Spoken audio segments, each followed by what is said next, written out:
ఇప్పుడే అందిన వార్త బీఆర్ఎస్ ఎమ్మెల్సీ కవిత అరెస్టు తీవ్ర టెన్షన్లో నాయకులు కేసీఆర్ అంటూ లేటెస్ట్ అప్డేట్ అయితే రావడం జరిగిందండి.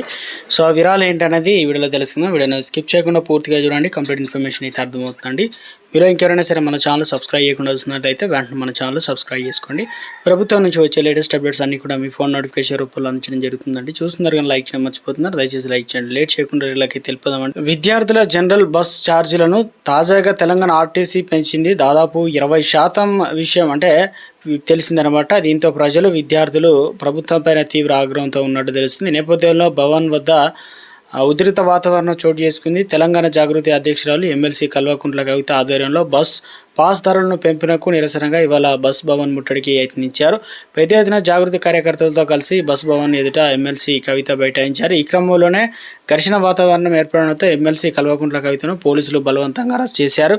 అయితే ఈ సందర్భంగా ఎమ్మెల్సీ కవిత మీడియాతో మాట్లాడుతూ వెంటనే ఆర్టీసీ పెంచిన ధరలను ఉపసంహరించుకోవాలని డిమాండ్ చేశారు. బస్ పాసుల ధరలను పెంచి ప్రజలపైన ప్రభుత్వం పెనుభారం మోపిందని మండిపడ్డారు. విద్యార్థులు చిరుద్యోగులపై తీవ్రంగా ఆర్థిక భారం పడుతుందని, బస్ పాస్ ధరలను పెంచి ప్రజలపై గుదిబండను మోపారని ఆవేదన వ్యక్తం చేశారు. ఈ పెంపుకు సంబంధించి ఒక్కొక్క ప్రయాణికుడిపైన నెలకు దాదాపు 300 పైగా భారం పడుతుందని అంచనా వేశారు. మరోవైపు అనేక రూట్లో విద్యార్థుల కోసం బస్సులు నడపడం లేదని ఫిర్యాదులు వస్తున్నాయని, ప్రజలను దోచుకోవడానికి ప్రభుత్వం అలవాటు పడిందని ఎమ్మెల్సీ కవిత తొలుత చంద్రాయనగుట్ట పోలీసులు తరలించారు. ఇప్పుడు కంచనబాగ్ పోలీస్ స్టేషన్కు తీసుకెళ్తున్నట్లు పోలీసులు అయితే చెబుతున్నారు.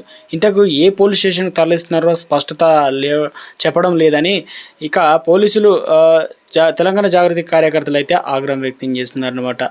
సో మొత్తానికి ఎందుకంటే కాగా అంతకుముందు బీఆర్ఎస్ నేతలు బస్ భవన్ ఎదుట మెరుపు ధరణ దిగారు. రాష్ట్ర అధ్యక్షుడు గెల్లు శ్రీనివాస్ యాదవ్ ఆధ్వర్యంలో నిరసన ఉధృత దారితీసింది. బీఆర్ఎస్వి అధ్యక్షుడు గెల్లు శ్రీనివాస్ యాదవ్ సహా పలువురిని పోలీసులు అరెస్ట్ చేసి అదుపులోకి తీసుకున్నారు. ఆర్టీసీ బస్ ఛార్జీలు పెంచడం వల్ల పేద విద్యార్థులపై ఆర్థిక భారం పడుతుందని, ఒక విద్యార్థికి 250 రూపాయల నుంచి 350 రూపాయల వరకు భారం పడుతుందని బీఆర్ఎస్వి నాయకులు అయితే తెలిపారు.